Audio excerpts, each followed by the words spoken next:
Kenya Defense Forces. And as a person who worked very closely with General Ogola as a Vice Chief of Defense Forces and as the Chief of Defense Forces, personally, I have lost a brother.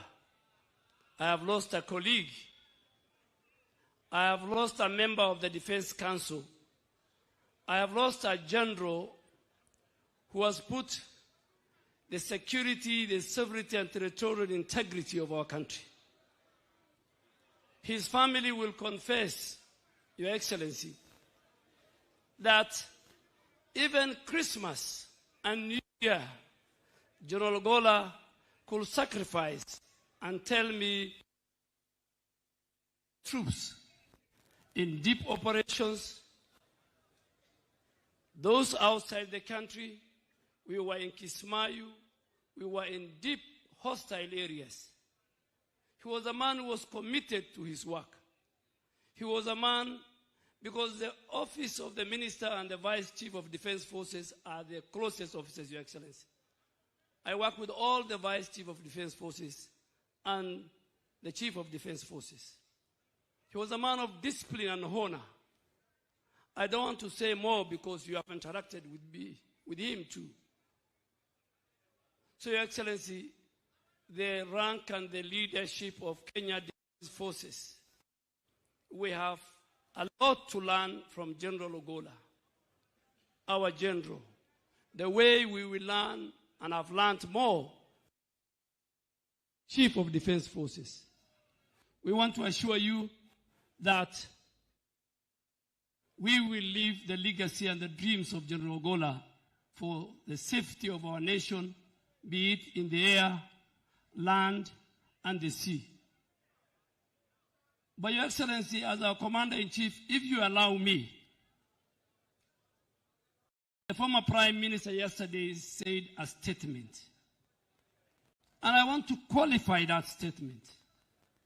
Because General Ogola was very close to me, particularly when he was the Vice Chief of Defense Forces.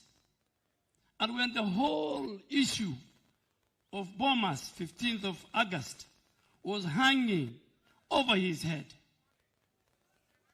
he even told me, and the family can agree with me, we had conducive discussion, that even he has lost weight, that this thing was disturbing him. And Your Excellency, General Ogola was not, as the Vice Chief of Defense Forces, was not a member of the National Security Committee, which is chaired by the Head of Public Service. So how did the General Ogola went to NSAC and to bombers? And as a Muslim, General Ogola shared with me text messages of his superiors and members of the National Security Committee then. And he asked 3 or 4 times. First, in the morning when he was going to NSAC, he showed me the message that he was given, go represent me at NSAC, because of a prior other commitment of the person who was supposed to go. When he went to NSAC, General Ogola, and a direction was given to him with other colleagues, with a leader, him as a member, to go to bombers.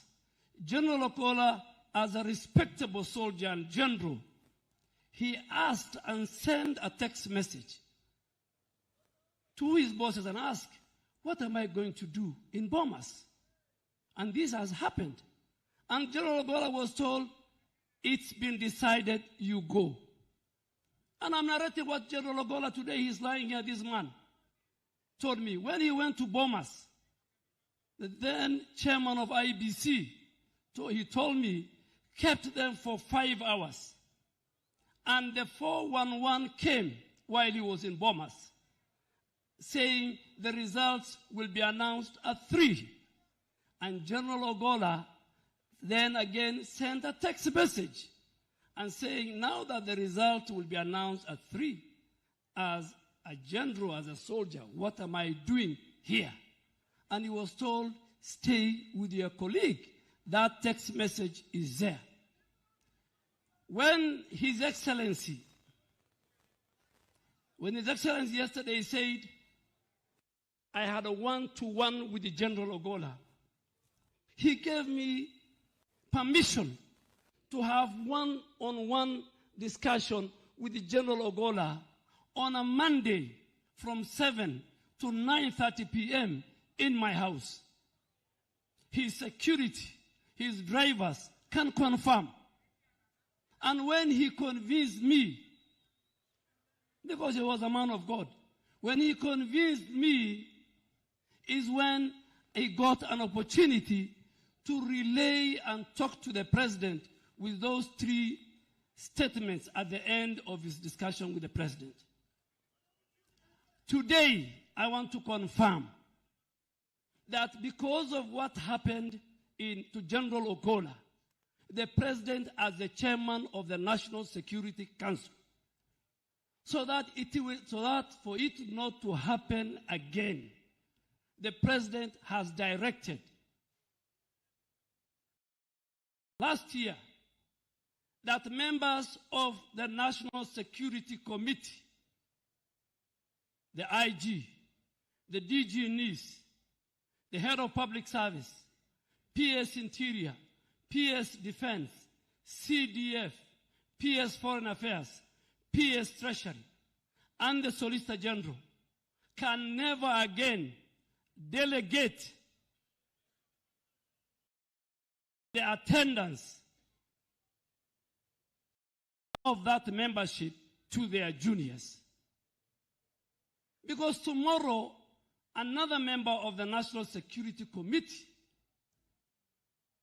will commit the same crime. So Honorable Raila Odinga was very right. Very right. And I came today to qualify his statement that General Ogola, a man he knows, would not have gone to bomb us. And the people who sent him to bomb us, some of them are here. Some of the people who sent him to bomb us, some of the people who sent him to bomb us are known. They are members. So sometimes, the way Joel said, let us not create a false narrative about General Ogola. Your Excellency, allow me again to make another confession as your Minister for Defense. Many of my colleagues ask me, you used to be a vibrant politician, you have changed. I have changed because I went to a different environment. Your Excellency, when General Tonje introduced that gentleman's agreement, it was General Opande, who he recommended to be the next CDF. But he did not. He was not given that chance.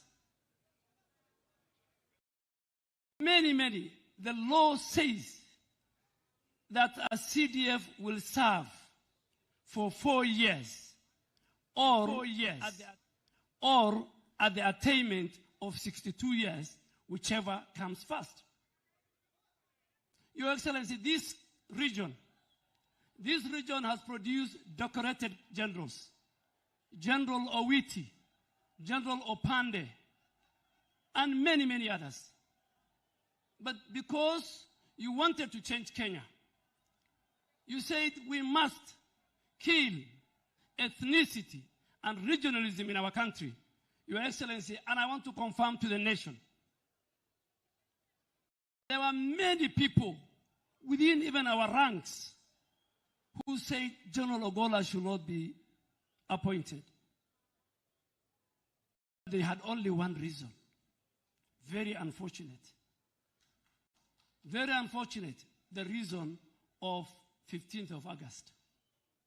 They forgot all the other credentials of General Ogola.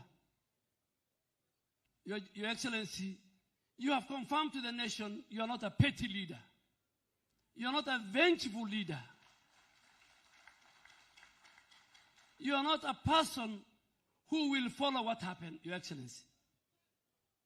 As your Minister for Defense, you made a deliberate, with a finality based on the credentials. He was a smart general. He was one of our finest F-15 jet fighter. He has trained everybody here, including the current Air Force commander. He was a man of humility. He could walk to my office and to all the offices. I could walk to his office. Your Excellency, one day he came to me and asked me in the holy month of Ramadan, Minister, can I fast with you for 7 days? Your Excellency, you decided, you directed, and I went and passed the council, the Defense Council, your decision on the 27th of April 2023, the appointment of General Ogola, among others. And on 28th, you saw him as your next CDF. He died, you saw him on 28th of April 2023. He died on the 18th of April 2024, 10 days before he made to 1 year. He had good plans, Your Excellency, for the 15th of May this year of our graduation. And he told you the reforms he will introduce, and you will see it, because our team is here. Your Excellency, you'll go into the annals of history as a person who appointed not only General Ogola, not only Raymond Omolo, not only many Kenyans to key security positions, including myself, without regard to ethnicity, to the region they come from, and to how their communities voted in last election. Your Excellency, you will be the one that will make sure that Kenya will be a country that everybody and every community will be proud of. With those many remarks, Your Excellency, let me take this opportunity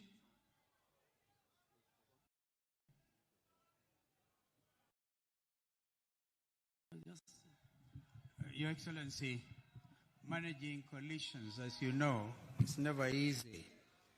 I need to tell you that I spoke on behalf of Mwangi wa Iria, the party leaders of Usawa, and Mheshimiwa Wajakoya of Roots Party.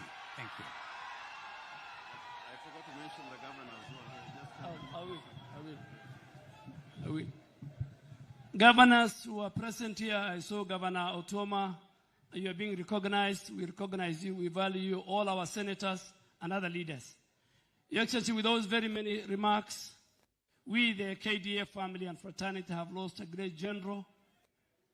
We have who defended our country. We will not let you down as our Commander-in-Chief. It's my humble duty to invite the Speaker of the National Assembly, the Honorable Moses Masika Wetangula.